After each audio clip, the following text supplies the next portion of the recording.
आप सारा फूड नहीं टेस्ट कर पाओगे चलेगा, बट जो टेस्ट कर पाओगे वो सबसे ज्यादा आनंद जो देगा, सबसे ज्यादा खुशी जो देगा, वही फूड आपको सबसे पहले टेस्ट करना है। आपके फाइनल प्रिपरेशन का स्कोर नहीं है जो आप टेस्ट में लिखते हो। जो बच्चा अपनी पास्ट गलतियों से और दूसरों की भी गलतियों से सीख सकता है, वो ज्यादा अच्छा परफॉर्म कर सकता है। लूप चलाते रहो ताकि वीक एरियाज जो हैं वो आपके थोड़े और स्ट्रांग बन पाए। आप में से कई सारे स्टूडेंट्स बहुत ज्यादा परेशान होंगे अभी, क्योंकि गेट 2026 की प्रिपरेशन में उनके पास सिलेबस और बाकी दूसरी चीजें बहुत ज्यादा बची हुई हैं और वो ये ट्रैक नहीं कर पा रहे कि अब हमें करना क्या है, क्या फिनिश करें क्या नहीं करें, और एक ऐसा प्लान मिल नहीं पा रहा है जिसमें वो सब कुछ फिनिश कर पाए।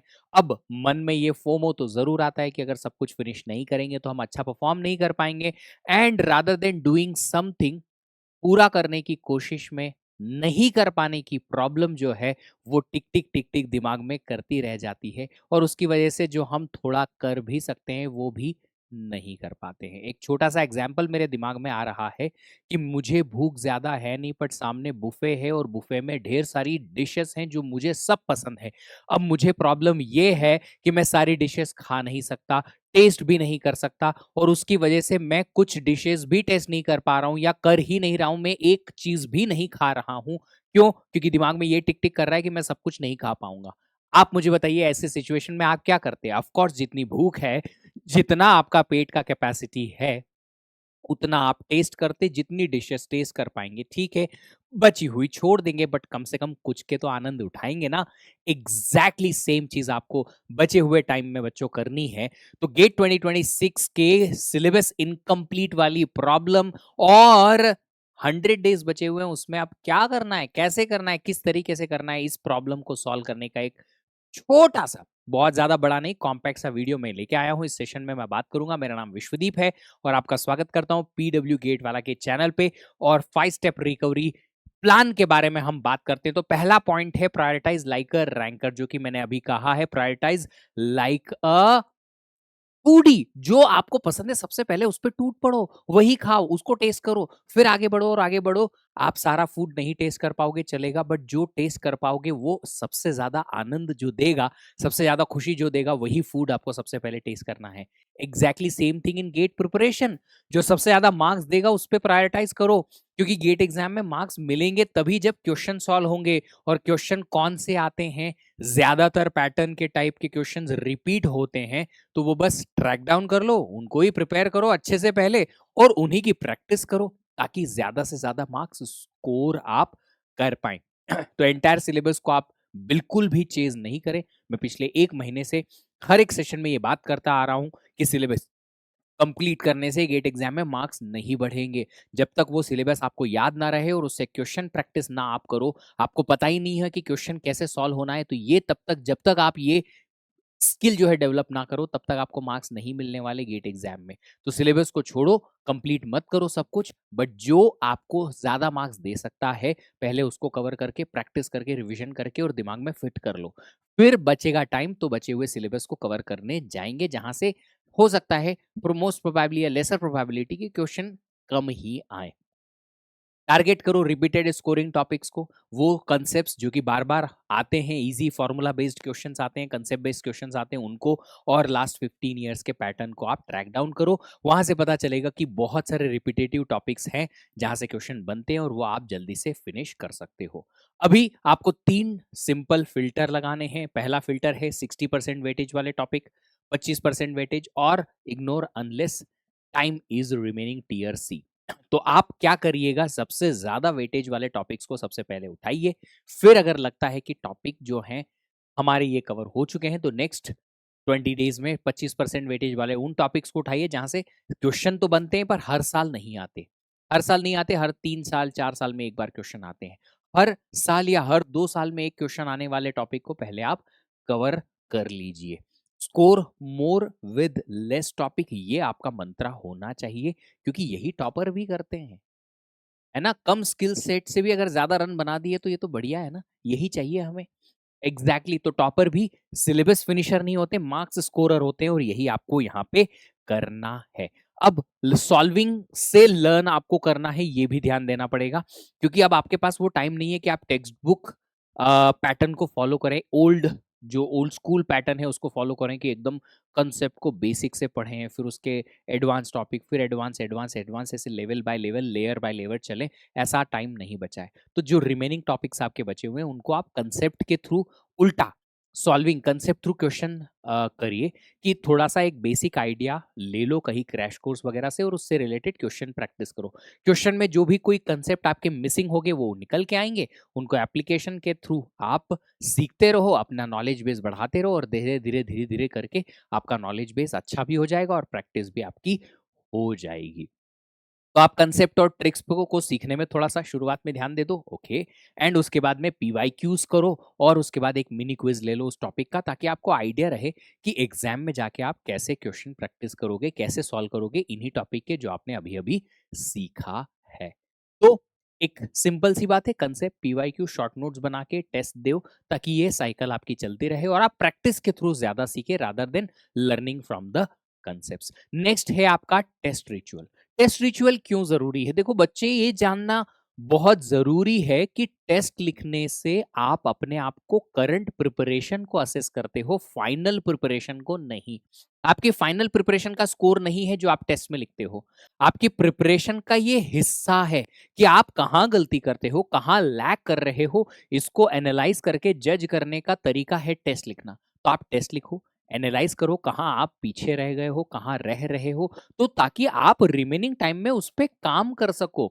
बच्चे लिखते हैं सर टेस्ट लिखा, टेस्ट में मार्क्स नहीं आए, हम डिप्रेस हो गए। बेटा टेस्ट में मार्क्स नहीं आए तो ये कोई फाइनल आपकी प्रिपरेशन का मार्क्स थोड़ी ही है, प्रिपरेशन तो चल रही है ना अभी।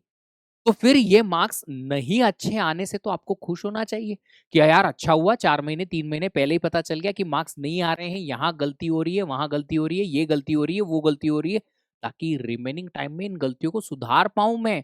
आई एम ग्रेटफुल कि मैंने टेस्ट लिखना शुरू कर दिया जल्दी से। तो टेस्ट लिखो, अपने आप की गलतियों को एनालाइज करो, कहाँ गलतियां हो रही हैं। हर एक क्वेश्चन की अलग अलग गलती होगी, कॉमन मिस्टेक नहीं होती है।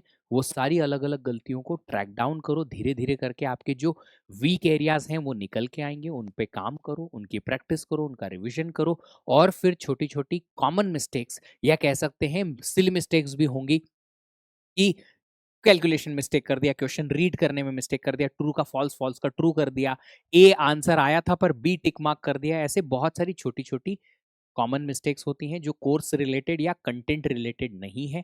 इन मिस्टेक्स को धीरे धीरे करके आप आइडेंटिफाई करोगे तो याद रखने की कोशिश करोगे, अच्छा पिछली बार ये गलती हो गई थी, ऐसा नहीं करना है। ऐसे करते करते आप धीरे धीरे एलिमिनेट करेंगे अपनी प्रॉब्लम्स को और अल्टीमेटली अपने स्कोर्स को इंक्रीज करेंगे। अब कोर्स इंक्रीज, मार्क्स जो अपने टेस्ट में इंक्रीज होते हैं वो इतनी आसानी से नहीं होते कि पिछली बार में 40 आए तो इस बार 45 आ जाएंगे, अगली बार 50 आ जाएंगे, नेक्स्ट टाइम 60 आ जाएंगे और 4 टेस्ट में हमारे 40 से 60 मार्क्स बढ़ जाएंगे। ऐसा नहीं होता है, स्लो एंड स्टीडी प्रोग्रेस होती है। बट एक बार ये तय है कि अगर आपने अपनी गलतियों पे काम किया तो 40 से लेके 80 90 100 तक भी पहुंचती है स्कोर। अब आप बोलोगे सर 100, अरे यार रिसेंटली कंप्यूटर साइंस गेट में एक बच्चे ने 100 लाया है, तो 100 तक भी पहुंच सकती है गाड़ी। डिपेंड करता है कि आप कितनी मेहनत कर रहे हो उसके पीछे। तो फर्स्ट 4 वीक में सिंगल सब्जेक्ट टेस्ट दे दो, फिर मिक्स टेस्ट दो और लास्ट 4 वीक में फुल लेंथ टेस्ट दीजिएगा, ताकि आपकी प्रिपरेशन का जो लेवल है वो धीरे धीरे करके बढ़ता जाए। बट यहाँ लिखा है गोल्डन रूल की टेस्ट की एनालिसिस के लिए अच्छा टाइम दो और पता करो कि कहाँ क्यों गलती हुई है। जो बच्चा अपनी पास्ट गलतियों से और दूसरों की भी गलतियों से सीख सकता है वो ज्यादा अच्छा परफॉर्म कर सकता है, रादर देन जस्ट गलतियां करते जाओ और उनसे सीखो ना और उनको इंप्रूव ना करो। मेमोरी जिम मतलब क्या है? यहाँ एक सिंपल सी बात है भैया जी कि अपने आप को कंटेंट याद भी करवाना है। बहुत सारे बच्चे अभी से स्टार्ट कर दिए हैं मैसेज करना, सर कंटेंट को रिटेन कैसे कराएं दिमाग में? तुम्हारा नाम, तुम्हारा बर्थ डेट, ये कैसे रिटेन हुआ दिमाग में? सालों साल इनको यूज कर रहे हो इसलिए दिमाग में रिटेन है। सेम चीज है, जितना यूज करोगे कंटेंट को उतना ज्यादा आप उसको क्या कर पाओगे? याद कर पाओगे, याद रख पाओगे। जैसे कि एक छोटा सा रिकॉर्ड बनाया, पहली पहली बार क्रिकेट वर्ल्ड में सचिन तेंदुलकर साहब नाम के एक शख्सियत, जिन्हें गॉड ऑफ क्रिकेट भी कहते हैं, इन्होंने जो 50 ओवर का मैच होता है ना उसमें 200 रन पहली बार स्कोर किया। अब वो इतना बड़ा इवेंट था कि सब उसके बारे में बात करने लगे, राइट? अभी भी करते हैं, राइट? तो ये जो कॉन्वर्सेशन का हिस्सा अगर आप बना लेते हो, क्यों? ये जो फैक्ट था, ये फैक्ट को आपने अपने कॉन्वर्सेशंस में यूज किया तो याद रह गया। ऐसे ही कोई फैक्ट, फिगर और कंसेप्ट्स जो आप पढ़ते हो, अगर आप उन्हें यूज करके प्रैक्टिस करोगे, याद रहने लगेगा। तो जितनी ज्यादा प्रैक्टिस करोगे, जितना ज्यादा रिवीजन के साथ प्रैक्टिस करते जाओगे, उतना ज्यादा दिमाग में वो कंटेंट स्टोर होता जाएगा और एग्जाम में काम आएगा। क्योंकि एग्जाम में तो कंटेंट को इधर ही रख के जाना है।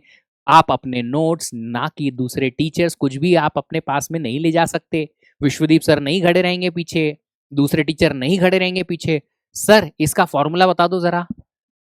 अरे ये तो अपने नोट्स में लिखा था, हाँ बताया था सर ने, हाँ ये अच्छा ये फॉर्मूला है, चलो लगाया और आंसर आया। ओपन बुक टेस्ट नहीं होता कि बुक ले जाओ, नोट्स ले जाओ, सब कुछ नहीं ले जा पाएंगे, तो दिमाग में रखना पड़ेगा। इसलिए फ्लैश कार्ड बनाओ, ट्रिकी पीवाईक्यूज के कंसेप्ट्स को याद रखो, बार बार रिवाइज करो बुक मार्क करके, वीकली रिवीजन करो संडे सैटरडे में मिलके, बट कुल मिला के आपको कंटेंट को याद रखना ही रखना है। नेक्स्ट, लास्ट 25 डेज के लिए आपको क्या करना है? फाइनल 25 डेज जो आपका होगा वो फिनिशिंग टच के लिए होगा। जो वीक एरियाज आपने आइडेंटिफाई किए हैं टेस्ट और उनकी एनालिसिस से, उन पे फोकस करेंगे, रिवीजन करेंगे, उनकी प्रैक्टिस करेंगे। अब रिवीजन कब करना है? जब आपको कंटेंट बिल्कुल ही याद ना रहे, तो फिर रिवीजन करो, है ना, प्रैक्टिस करो, ताकि पता चले कि यार टेस्ट लिखा तो, कंटेंट याद था, पर उसको कैसे यूज करना है वो क्वेश्चन मुझसे नहीं बना उस टाइम पे उस टेस्ट में। तो उसके लिए प्रैक्टिस जरूरी रहेगी, तो प्रैक्टिस करो। अल्टीमेटली वीक एरियाज पे काम करो, उनका रिवीजन प्रैक्टिस लूप चलाते रहो, ताकि वीक एरियाज जो हैं वो आपके थोड़े और स्ट्रांग बन पाए और वहां स्कोरिंग अपॉर्चुनिटीज आपकी बढ़ पाए। हाई वैल्यू फॉर्मूलाज और एरर प्रोन ट्रिक्स को ज्यादा से ज्यादा रिकॉल करो, ताकि वो आप भूलो नहीं आखिरी में।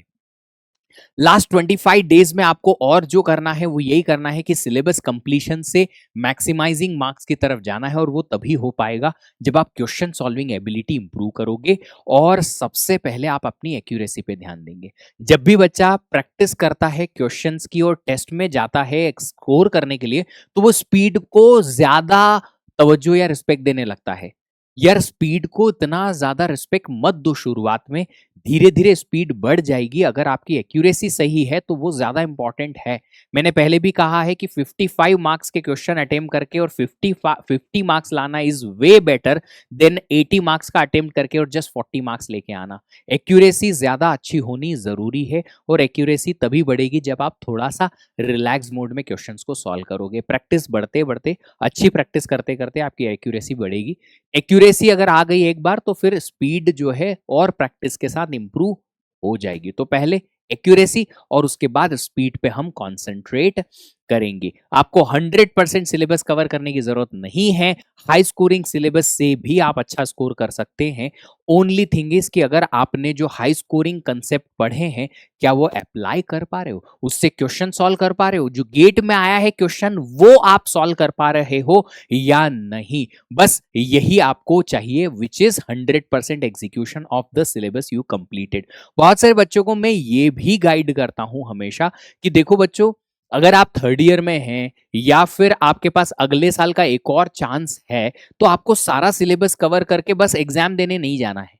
रादर आप नंबर ऑफ कोर्सेस कम पढ़ो, नंबर ऑफ टॉपिक्स कम पढ़ो, बट जो पढ़ा है उससे मैक्सिमम मार्क्स स्कोर करने की कोशिश करो, ताकि अगली बार अगर वापस अटेम्प्ट करना पड़े तो आपका जो रिमेनिंग सिलेबस है उसी पे आप फोकस करेंगे, उसी को फिर आप कंप्लीट करेंगे, रादर देन फिर से पूरा पूरा सिलेबस कवर करो बट आपको कुछ याद था नहीं, आपने कुछ प्रैक्टिस की नहीं उसकी बजाय। तो आप कम पढ़ के जाओ बट अच्छा कंप्लीट पढ़ के जाओ तो काम करेगा, क्योंकि ये सेमेस्टर एग्जाम नहीं है कि कुछ भी लिख दिया मार्क्स मिल जाएंगे और किसी भी तरीके से मार्क्स मिल जाएंगे। कोई न्यूमेरिकल पूछा है, न्यूमेरिकल नहीं आता है तो उससे रिलेटेड थ्योरी लिख दो, 1 मार्क 2 मार्क लिख दे देगा वो, कुछ ऐसा नहीं होता है। यहाँ एक्यूरेट आंसर आएगा तो ही मार्क्स मिलेंगे, वरना या तो 0 या नेगेटिव भी मिल सकता है एमसीक्यूज टाइप के क्वेश्चन के लिए। सो यहाँ एक्यूरेसी पे बहुत ध्यान देना पड़ेगा, इसीलिए आपको एग्जीक्यूशन पे बहुत ज्यादा ध्यान देने की यहाँ जरूरत पड़ेगी। तो एक जो मैंने शुरुआत में कहा था बात, मैं वापस रिपीट करता हूं बच्चों, वो ये है कि आप सब लोगों को एक चीज का ध्यान रखना जरूरी है, और वो ये है कि सब कुछ अगर कवर नहीं हो रहा है तो सब कुछ कवर करने की राह में मत जाइए। आप पहले चीजों को कट शॉर्ट कर दीजिए कि ये टॉपिक छोड़ दूंगा, इसका रिवीजन नहीं करूंगा, इतने ही पीवाईक्यू सॉल्व करूंगा, सो दैट आप कम से कम रिलैक्स मोड में अपनी प्रिपरेशन को आगे बढ़ा पाएं, क्योंकि जितना कूल एंड काम माइंड आपका होगा उतना ज्यादा आपका एफिशिएंसी रहेगा, और उतना ही ज्यादा आप आखिरी में परफॉर्म अच्छा कर पाएंगे, अपने चाहे वो टेस्ट हो या फिर अपना फाइनल एग्जाम का रिजल्ट हो। उम्मीद करता हूं कि काफी सारे आपके जो पॉइंट्स हैं प्रिपरेशन से रिलेटेड मैं कवर कर पाया। वीडियो छोटा इसीलिए बनाया गया है ताकि आप अपना ज्यादा से ज्यादा टाइम लर्निंग में दे पाए, rather than spending time on making the strategies and plans. तो जल्दी से जाओ, दौड़ के जाओ, भाग के जाओ। अच्छा, सेशन को लाइक कर देना यार, मुझे अच्छा लगेगा, पता लगेगा कि हाँ आपको समझ आई है मेरी बातें।